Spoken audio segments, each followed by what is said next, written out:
Olá, eu sou Luciana Loureiro e hoje eu vim aqui falar um pouquinho para vocês sobre um quarto tipo de pais.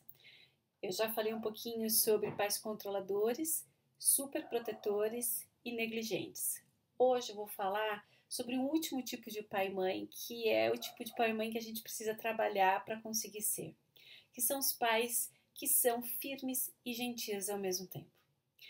Bom, mudar o estilo parental é um percurso difícil, dolorido.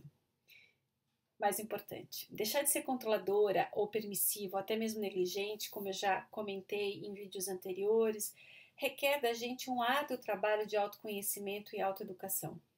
Abrir mão do controle num primeiro momento pode ser muito assustador.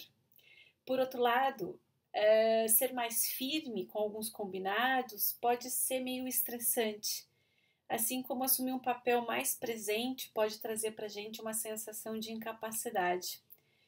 Tudo é uma questão de se avaliar, de procurar ajuda, de ler, buscar informação e aos poucos, e tentando trilhar novos caminhos na educação dos filhos, comemorando cada pequena conquista. Porque, como eu disse, é um trabalho longo e árduo e as conquistas não são imediatas e não acontecem em poucas intervenções ou em pequenas mudanças. Elas acontecem a longo prazo, com persistência, com resiliência e com um pouco de estresse no caminho também, porque isso faz parte. Quando a gente consegue agir de forma gentil e firme, a gente está convidando o nosso filho a entender que a liberdade vem junto com a responsabilidade, a perceber que o respeito deve ser mútuo em qualquer situação, inclusive entre adultos e crianças, entre adultos e adolescentes. A gente convida nosso filho a desenvolver habilidades de resolução de problemas que sejam empáticas, respeitosas e justas. A gente ajuda o nosso filho a perceber que o erro pode ser usado como uma oportunidade de aprendizado. Então, compartilhar a visão de cada membro da família, que cada membro da família tem da própria vida e que ele consegue se perceber parte desse universo da família, de que ele não é o centro, é uma característica do pai, da mãe, firme e gentil. Fazer com que essa criança encare as consequências das próprias escolhas também é uma característica da condução de um pai e de uma mãe que seja firme e gentil. Agora, a gente precisa ter claro que tudo é um processo e que a gente precisa de resiliência, de persistência e um ir e vir que exige de nós muito comprometimento. Filhos educados de forma gentil e firme, eles vão continuar cometendo erros. Eles farão birras, eles serão mal educados conosco.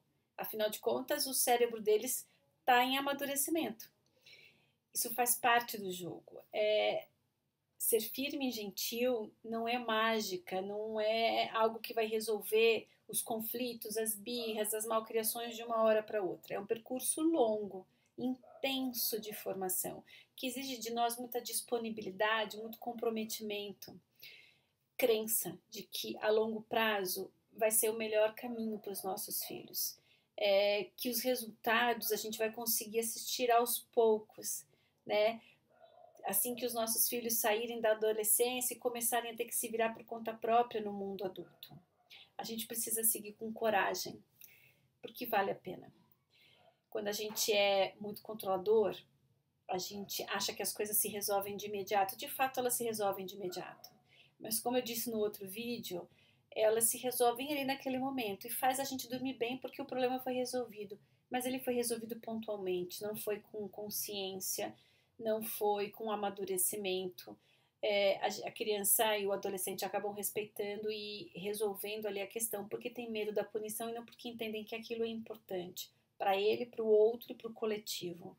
Então, quando a gente consegue agir de forma firme e gentil, de forma persistente, de forma contínua, sistemática, a gente faz com que os nossos filhos, a gente convida os nossos filhos a viverem uma vida respeitosa, empática, a criar uma autonomia com relação aos seus valores morais e éticos, que vai fazer com que eles tomem decisões por conta própria, pensando neles, no outro e no coletivo, e não porque tem alguém controlando porque tem alguém que vai punir, porque tem alguém que vai dedurar, castigar, enfim, dar sermão. Essas crianças vão aprender a tomar decisões de forma responsável, pensando sempre no bem comum para todos.